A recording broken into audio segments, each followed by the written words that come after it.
I left my birth country and ancestral origin in Europe to come to yours. I arrived at your birth country to claim it as mine. I stole your ancestors' home. I killed your family members while doing it. I displaced the rest of your ancestors to become refugees in their own land, or refugees in a neighboring country that's not their own. Over time, I systematically and forcibly took more of your land, slowly erasing your land off the map. I continued this cycle for years and years, for decades and decades. But don't worry, I designated 2 tiny slivers of land to be your own. And by your own, I mean under my supervision and my occupation. And by your own, I mean allowing my people from all over the world to come and settle and feel free to steal more of those designated slivers I gave you. I call your people animals. I call your people the darkness. I call all your men terrorists, and all your children future terrorists. I built separation walls to keep my civilized people from your uncivilized species. I built a cage to surround your most densely populated sliver of land, a cage that I'll never let you leave. I control your water. I control your food. I control your electricity. I control your fuel. I control your imports. I control your exports. I control your travel. I control your roads. I control checkpoints that only your people must go through. I bomb schools. I bomb residential buildings. I bomb international organization centers. I bomb news institutions and buildings. I bomb places of worship. I bomb hospitals. I bomb ambulances. I bomb refugee camps in tent cities. I bomb grocery stores. I kill your newborns. I kill your infants. I kill your toddlers. I kill your teens. I kill your brothers. I kill your sisters. I kill your mothers. I kill your fathers. I kill your grandparents. I kill your pets and livestock even. I love to target your journalists in order to silence them from disclosing everything I'm running through with you right now.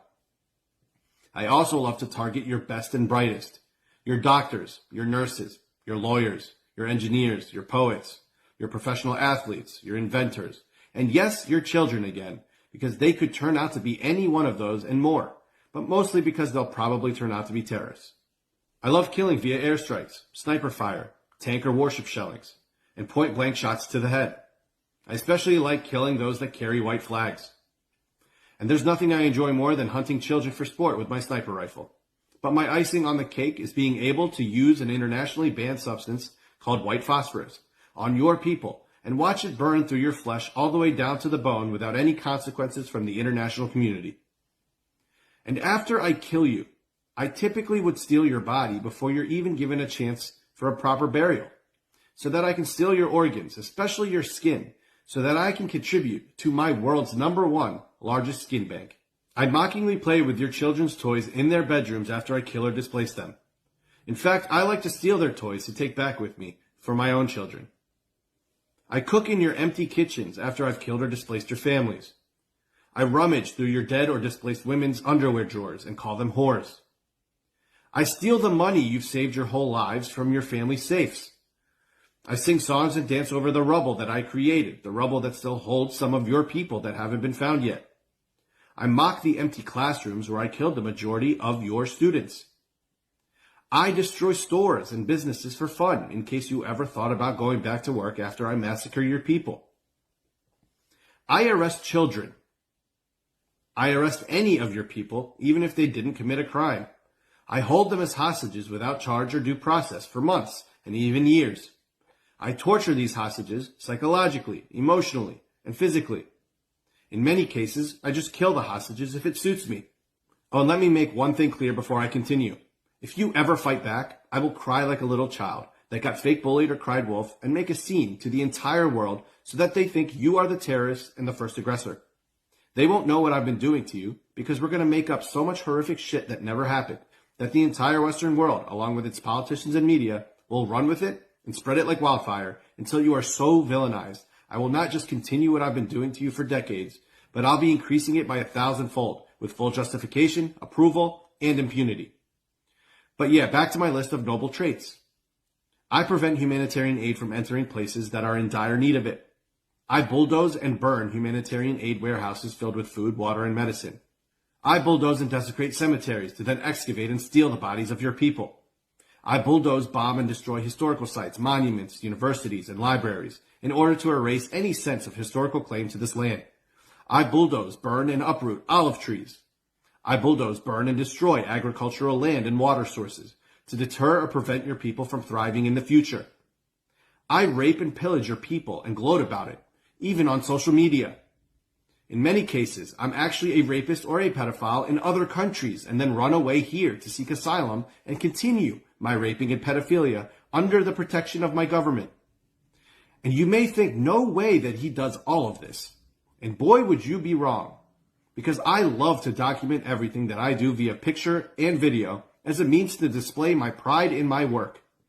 I have videos and evidence everywhere without a care in the world because I know the world won't do anything about it. Hell, the UN, the ICJ, the ICC, the US, throw any acronym at me. They don't do anything. I'm untouchable. In fact, I love to go on live TV and public conferences and admit to all the things I'm doing and about to do, such as ethnically cleansing your people and displacing them to the Sinai or any other neighboring Arab country since you all are the same.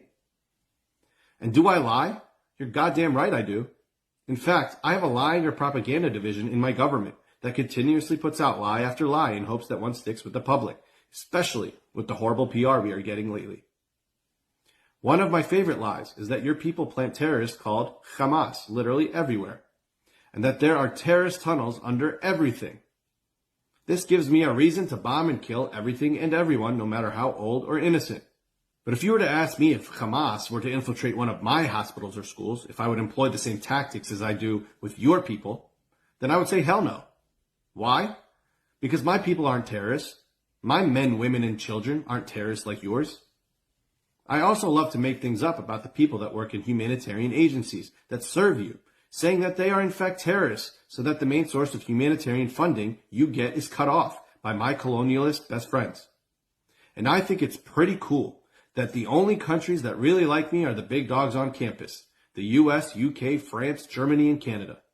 I don't really care much about the rest of the world because they don't understand systemic white supremacy or colonialist regimes like my best friends do.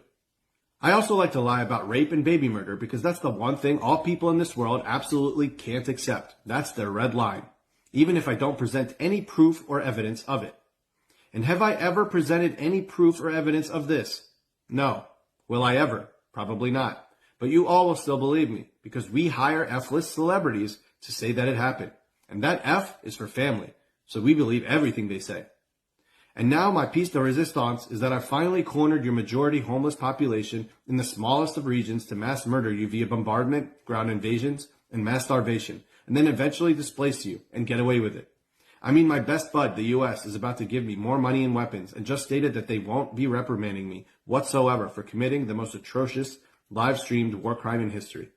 I mean, if there's any justification for what I'm about to do in Rafah, that's pretty much it. So thanks for the green light, USA. So given everything I just told you, does this make me at all that bad? Doesn't this now make sense as to why I have a right to defend myself? Doesn't this justify the tax dollars the U.S. sucks from its citizens so that they can pay for my every need and help me achieve all my goals, no matter how maniacal and apartheid-driven they are? And before you answer, just know that if you disagree with me, I'm just going to kill you.